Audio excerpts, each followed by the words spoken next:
भगवान बुद्ध जिस दिन शरीर छोड़ने जा रहे थे, पहले से ही घोषणा थी मैं फलाने दिन शरीर छोड़ के चला जाऊंगा। बहुत सारे शिष्य रो रहे थे, कोई रो रहे थे, कोई ध्यान कर रहे थे। तो आनंद ने पूछा कि भगवान आप तो दुनिया से जाने लगे और मेरे सामने में छोटे छोटे भिक्षु आए और वो अरहत प्राप्त कर लिए, मैं तो छूट गया। तो भगवान बुद्ध कहते हैं मेरी मौत ही तुमको मुक्ति दिलाएगी, मेरा शरीर ढहेगा उसी दिन तुम्हारी तृष्णा ढहेगी और तुमको मुक्ति मिलेगी, तुमको आत्मज्ञान मिलेगा। तुम तो मेरे शिष्य नहीं हो, तुम तो सदैव मेरे गुरु ही निकले, तुम ही मुझे पढ़ाते थे भगवान ये मत खाओ, इस दिशा में मत चलो, उस दिशा में मत चलो, उनके घर पर मत खाओ, तुम तो खुद ही सिखाते थे। तुमने मेरी बात तो नहीं मानी, लेकिन मेरी मौत तुमको मुक्ति दिलाएगी। तो भगवान बुद्ध जैसे शरीर छोड़े हैं,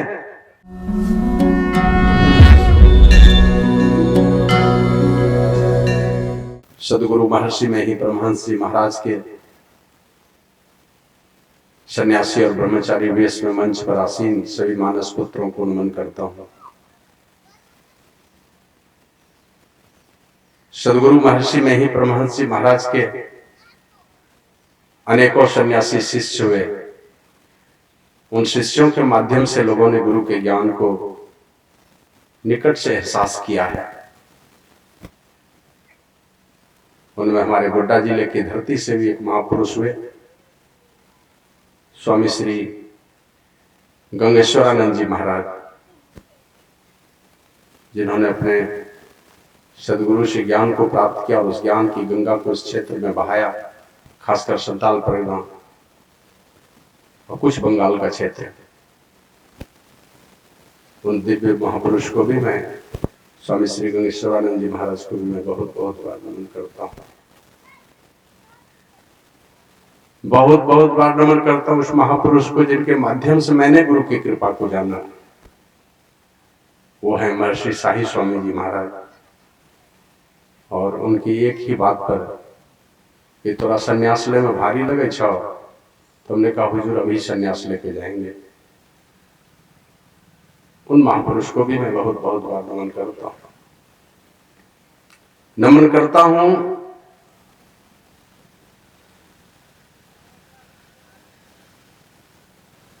इस ग्राम करहरिया के लिए तो गौरव है ही, मेरे गोड्डा जिले के लिए साथ ही साथ झारखंड के भी गौरव है, जिनको मैंने सामने से तो नहीं देखा, लेकिन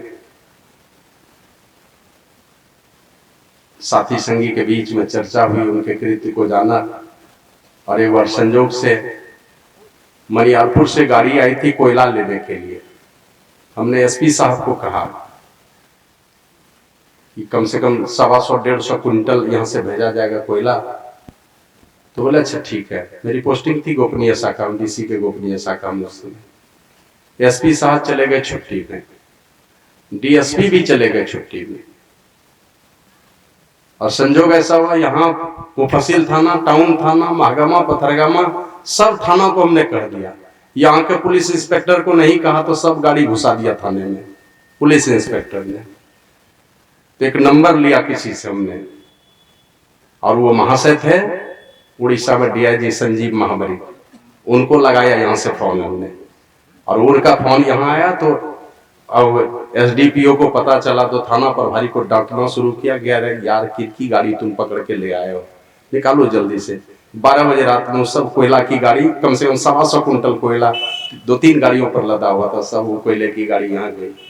तो वो जो इस गांव के, हमारे जिले के, झारखंड के गौरव हैं संजीव महामरी जी, जो संभवतः यहाँ है कि नहीं है, नमन करता। आदरणीय बैकुंठ बाबू बहुत करीबी रहे मेरे, हम लोगों के बीच नहीं है, नमन करता हूँ। और उन महापुरुषों को भी नमन करता हूँ जिनके त्याग और तपस्या के बल पर सत्संग की अविरल धारा इस क्षेत्र में बहती रही है। बहुत लोग नहीं हम लोगों के बीच, उन दिव्यात्माओं को भी मैं बहुत बहुत बार नमन करता हूँ। उपस्थित सत्संग प्रेमी सदात्माओं, भक्तिमती माताओं, धर्मशिला देवी स्वरूपा सती साध्वी बहनों, सभी जवान दोस्तों, छोटे छोटे बच्चों, सब लोगों को मैं नमन करता हूं जो इस सत्संग में उपस्थित हैं। आया है संत वाणी में, तात मिले पुनिमात मिले, सुत भ्रात मिले युवती सुखदाई, पिता मिल जाएंगे अच्छे, माता अच्छी मिल जाएगी, पत्नी अच्छी मिल जाएगी, बेटे अच्छे मिल जाएंगे, तात मिले पुनिमात मिले, सुत भ्रात मिले युवती सुखदाई, राज मिले गजबाज मिले, सब साज मिले मन वांछित पाई। बढ़िया राजपाट मिले, हाथी घोड़े मिले, सारी व्यवस्था अच्छी मिले, ये संभव है। लोक मिले, सुरलोक मिले, विधि लोक मिले, बैकुंठ हो जाई। यह लोक तो अच्छा, परलोक भी अच्छा, यहां तक कहा कि विधि लोक ब्रह्मलोक मिल जाए, बैकुंठ भी मिल जाए। लेकिन सुंदरदास जी महाराज कहते हैं सुंदर और मिले सब ही सुख, संत समागम दुर्लभ भाई। सब मिल सकता है लेकिन संतों का समागम बड़ी ही मुश्किल है, बड़ी ही दुर्लभ है। भगवान बुद्ध के एक शिष्य हो गए, वो ब्राह्मण जाति में जन्म लिए थे, उनका नाम था सारीपुत्र। संभवतः उनको 9 दिनों में आत्मज्ञान हुआ था भगवान बुद्ध की कृपा से। एक दिन घूमते घूमते चले गए अपने मामा के घर पर, और अपने मामा को जाके कहा सारीपुत्र ने, क्यों ब्राह्मण, अपने मुक्ति के लिए तुम कौन सा उपाय करते हो, कौन सा काम करते हो? सारीपुत्र ने अपने मामा से पूछा, क्यों ब्राह्मण, तुम अपने मुक्ति के लिए कौन सा उपाय करते हो? तो उनके मामा ने कहा, मैं प्रत्येक महीने जंगल जाता हूं, जंगल जाकर के हजार हजार रुपये खर्च करके अग्निहोत्र करता हूं, यजन करता हूं, प्रत्येक महीने करता हूं हजार हजार खर्च। और ये आज से लगभग 3000 वर्ष पहले की बात है। तो अपने मामा को ले लिया अपने साथ में, और वो मामा को लेके चले गए अपने भांजा के घर पर।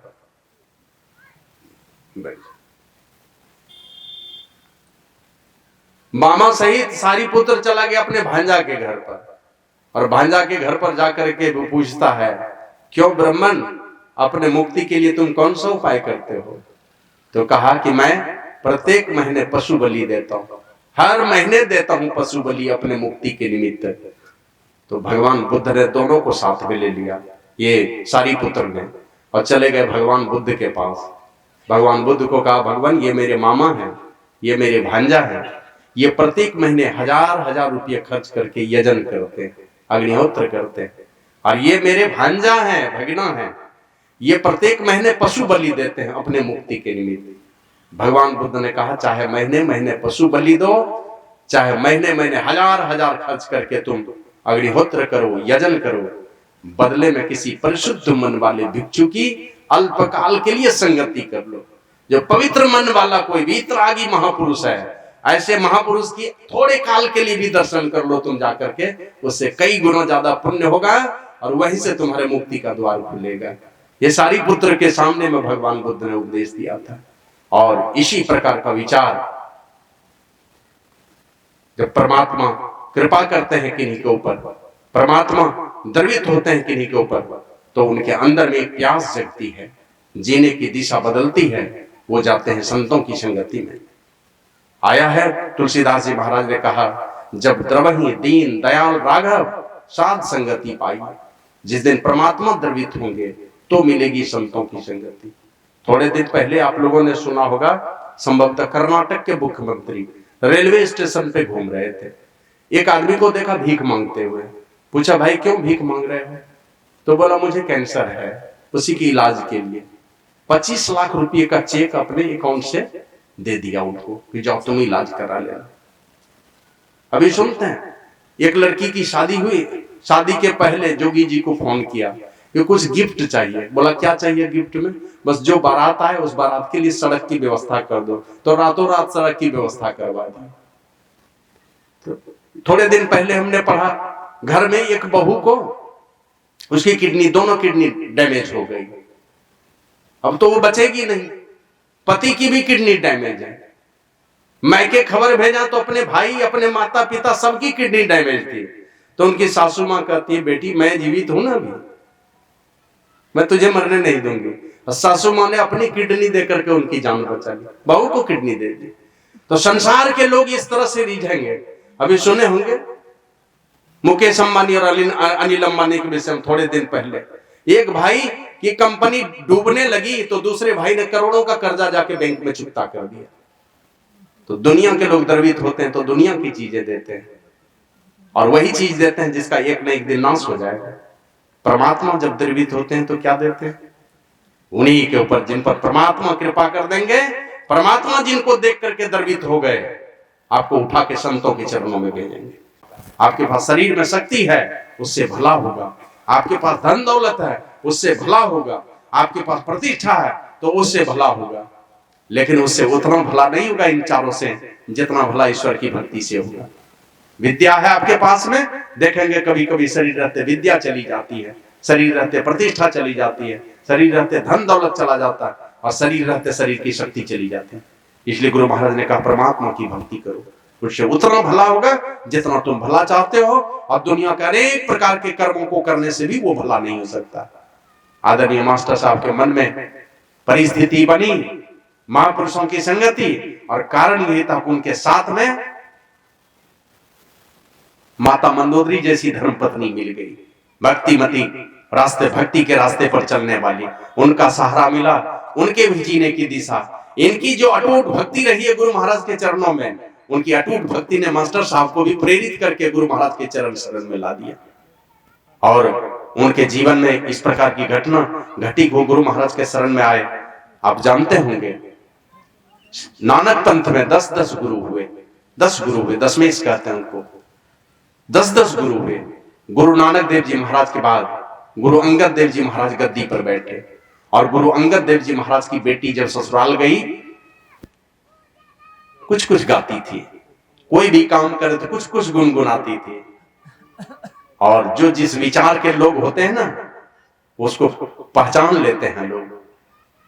वो कुछ गुनगुनाती थी तो उनके जो छोटे ससुर थे, मतलब ससुर के छोटे वाले भाई, वो थे धर्मात्मा। उन्होंने सुन लिया कि मेरी जो बहू है ना वो कुछ गाती है, तो उससे पूछा बहू तुम क्या गाती हो? कहा कि मेरे पिताजी बहुत बड़े महात्मा हैं, वो रोज सत्संग करते हैं, मैंने उन्हीं से सीखा है, बड़े महात्मा है मेरे पिताजी, आप कभी जाइएगा तो मेरे पिताजी का जरूर दर्शन कीजिएगा। तो उन्होंने कहा मैं हर वर्ष जाता हूं माता हिंगला का दर्शन करने के लिए, हिंगला माता का दर्शन करने में पंजाब जाऊंगा, अभी पाकिस्तान में है, कब वहां जाऊंगा तो मैं समधी साहब का जरूर भेंट करूंगा। और गए अपने समधी के घर पर, शाम के समय में गुरु अंगद देव जी सत्संग कर रहे थे। सामने में जो ही गए तो हाथ जोड़ करके कहते आइए समधी साहब बैठिए, अपने बगल में बिठा लिया गुरु अंगद देव जी ने। वो बैठे बगल में, सत्संग प्रवचन सुनते रहे समधी साहब के मुखारविंद से। रात्रि का सत्संग खत्म हो गया। बात उनको पहचानने में नहीं आई कि आखिर है कौन। उनको तो लगता था शायद मेरे समधी हैं। सुबह रात्रि में विश्राम किए, सुबह सुबह जैसे ही जगे ब्रह्म मुहूर्त में, तो देखा आंगन में कोई माता झाड़ू लगा रही है, और वो माता सफेद वेश में है, सफेद वस्त्र में, शरीर से प्रकाश फैल रहा है। तो उस प्रकाश को देख करके ये अचंभित हो गए। निकट जाकर के इनको लगा कि ये कोई साधारण नारी तो है नहीं। कहा माता ये बताओ तुम कौन हो? साधारण नारी तो तुम हो नहीं, कौन हो तुम? कहा मैं वही हिंगला माता हूं जिनका तुम दर्शन करने के लिए जा रहे हो। वैसे सुना कि मैं वही हिंगला माता हूं। कहा मां तुम यहाँ झाड़ू लगा रही हो? कहा यहाँ रोज दिन सरस्वती लक्ष्मी पार्वती सब झाड़ू लगाती है, मैं प्रत्येक दिन पीछे रह जाती थी, आज मुझे मौका मिला है झाड़ू लगाने का। बात समझते देर नहीं लगी। अब वो क्या जाएंगे हिंगला माता का दर्शन करने के लिए। जैसे समधी साहब बैठे सत्संग करने के लिए, सामने में जाकर के हाथ जोड़ करके खड़े हो गए। तो वो कहते हैं गुरु अंगद देव जी आइए समधी साहब बैठिए। तो हाथ जोड़ करके कहते हैं अब समधी नहीं, अब बंदा कह के स्वीकार कर लीजिए, दास कह के स्वीकार कर लीजिए। और 80 वर्ष का वो अमरदास नाम था उनका, वो समधी का। 80 वर्ष के उम्र में वो अमरदास गुरु अंगद देव जी जो उनके अपने समधी थे, समधी के शिष्य हो गए।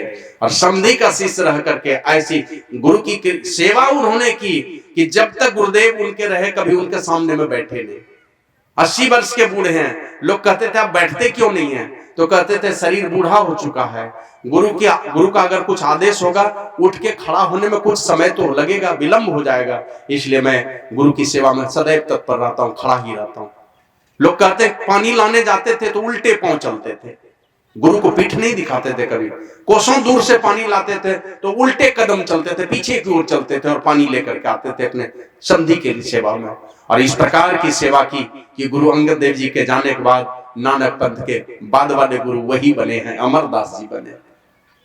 तो किसी भी उम्र में आकर के जब जागा तभी सवेरा, आए गुरु महाराज की शरण में और ऐसी सेवा की भावना उनके अंदर में माने चस्का लग गया उनको कि महर्षि में ट्रस्ट के वो अध्यक्ष बनाए गए। और अध्यक्ष बनने के बाद लोगों में हमेशा सत्संगियों के अंदर एक जोश जगाने का काम करता रहा। मैं बताऊं आपको, भगवान बुद्ध जिस दिन शरीर छोड़ने जा रहे थे, पहले से ही घोषणा थी मैं फलाने दिन शरीर छोड़ के चला जाऊंगा।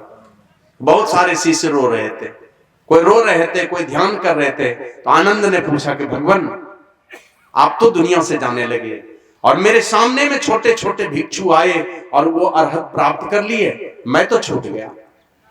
तो भगवान बुद्ध कहते हैं मेरी मौत ही तुमको मुक्ति दिलाएगी, मेरा शरीर ढहेगा उसी दिन तुम्हारी तृष्णा ढहेगी और तुमको मुक्ति मिलेगी, तुमको आत्मज्ञान मिलेगा। तुम तो मेरे शिष्य नहीं हो, तुम तो सदैव मेरे गुरु ही निकले।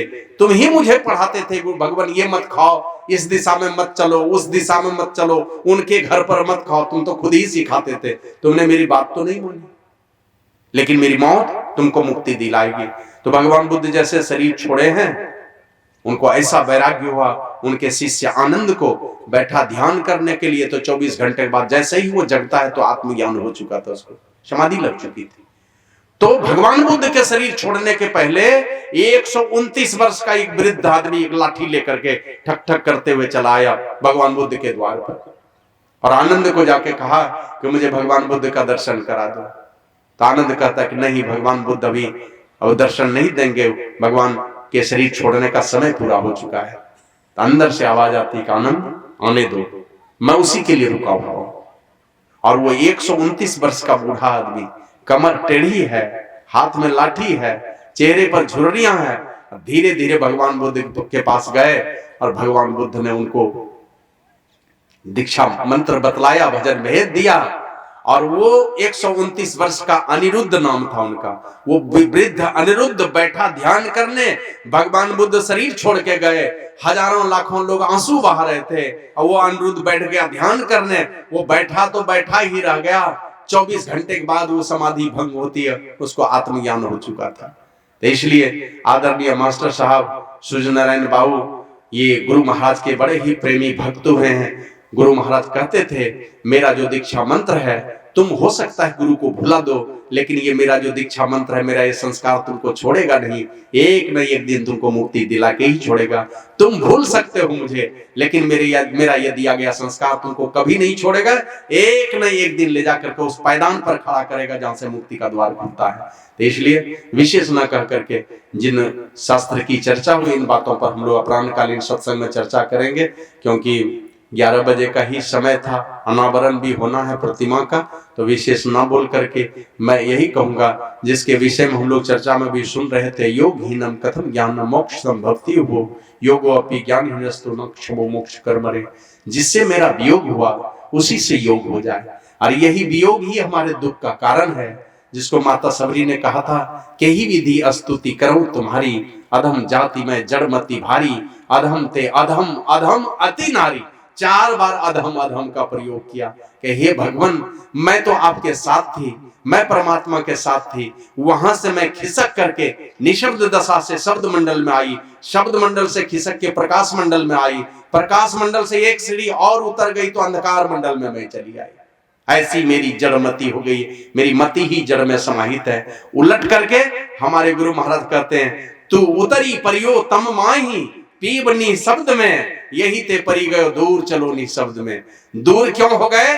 परमात्मा निशब्द में, हम अंधकार मंडल में आ गए। इस अंधकार मंडल से उलट करके हम चले। बाबा कबीर कहते हैं, उलटी पाछिलो पैड़ो पकड़ो पसरा मना बटोर, कहे कबीर सुनो भाई साधो तब पई होनी ठोर। उलट करके उस सीढ़ी को पकड़िए जिस सीढ़ी से हम लोग उतरे हैं। जैसे मकरा जाला के सहारे धीरे धीरे धागे के सहारे नीचे उतर आता है, उसी धागे के सहारे फिर चढ़ जाता है। तो जिस दिशा से उतर करके आए उसी दिशा में गुरु की युक्ति लेकर के परमात्मा से योग करने के लिए हमें उस दिशा में बढ़ना पड़ेगा। लेकिन इसके लिए बाबा कबीर कहते हैं, सत्य पुरुष एक बसे पश्चिम दिशी तासो करो निहोर, आवे दर्द राह तो इलाव है तब पई होनी जोर। उस सत्य पुरुष का निवास है, संत सदगुरु का निवास है प्रकाश की दिशा में, उससे निहोरा कीजिए। तो जैसे एक क्रेन देखते हैं, एक रेल का डब्बा पटरी से नीचे उतरता है, हजारों लोग चढ़ा नहीं सकता, लेकिन एक क्रेन आता है तो उठा करके पटरी पर चढ़ा देता है। उसी प्रकार संत सदगुरु को रिझा लो किसी तरह से, वे रिझ जाएंगे, आवे दर्द राह तो इलावे, तुमको उठा करके अपने रास्ते पर बिठा देंगे, जहां से तुमको परमात्मा के पास जाने का रास्ता मिलेगा। इन्हीं बातों की चर्चा हम लोग प्राण काल में सुनेंगे।